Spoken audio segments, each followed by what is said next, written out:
افضل specs دیکھنے والوں کو السلام علیکم۔ آج میں آپ کو ایک بزرگ کی کہانی سنانے والا ہوں جو اپنے شاگرد کو شیطان کو قابو کرنے کا حیرت انگیز طریقہ بتاتے ہیں۔ ایک بزرگ سے ایک طالب علم دینی علوم سیکھنے کے بعد جب اپنے وطن واپس جانے لگا تو وہ بزرگ اس سے کہنے لگے، اچھا یہ تو بتاؤ کیا تمہارے ہاں شیطان بھی ہوتا ہے؟ وہ کہنے لگا، حضور شیطان تو ہر جگہ ہوتا ہے۔ انہوں نے کہا، جب تم نے خدا سے دوستی لگانی چاہی اور شیطان نے تمہیں ورغلا دیا تو تم کیا کرو گے؟ اس نے کہا، میں شیطان کا مقابلہ کروں گا۔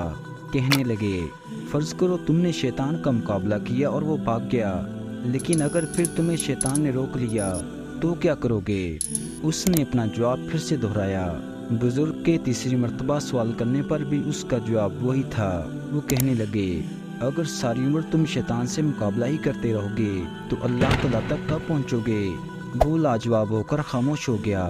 اس پر اس بزرگ نے کہا، اچھا یہ تو بتاؤ اگر تم اپنے کسی دوست سے ملنے جاؤ اور اس نے ایک کتا بطور پہرہ دار رکھا ہو اور جب تم اس کے دروازہ پر پہنچنے لگو تو وہ تمہاری ایڑی پکڑ لے تو تم کیا کرو گے؟ اس نے کہا، کتے کو ماروں گا۔ وہ کہنے لگے، فرض کرو تم نے کتے کو مارا اور وہ ہٹ گیا، لیکن اگر دوبارہ تم نے اپنا قدم آگے بڑھایا اور پھر اس نے تمہیں آ پکڑا تو کیا کرو گے؟ وہ کہنے لگا، میں پھر ڈنڈا اٹھا کر اسے ماروں گا۔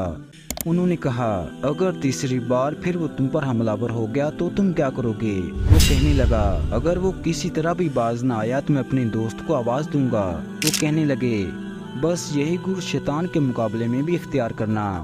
جب تم اس کی تدبیروں سے بچ نہ سکو تو اللہ تعالیٰ سے یہی کہنا کہ وہ شیطان کو روکے اور تمہیں اپنے قرب میں آگے بڑھنے دے۔ تو یہ تھی آج کی ویڈیو کو لائک اور چینل کو سبسکرائب کرنا مت بھولیے گا۔ انشاءاللہ تعالیٰ ملتے ایک نئی انفارمیٹیو ویڈیو کے ساتھ، تب تک کے لیے اللہ نگہبان۔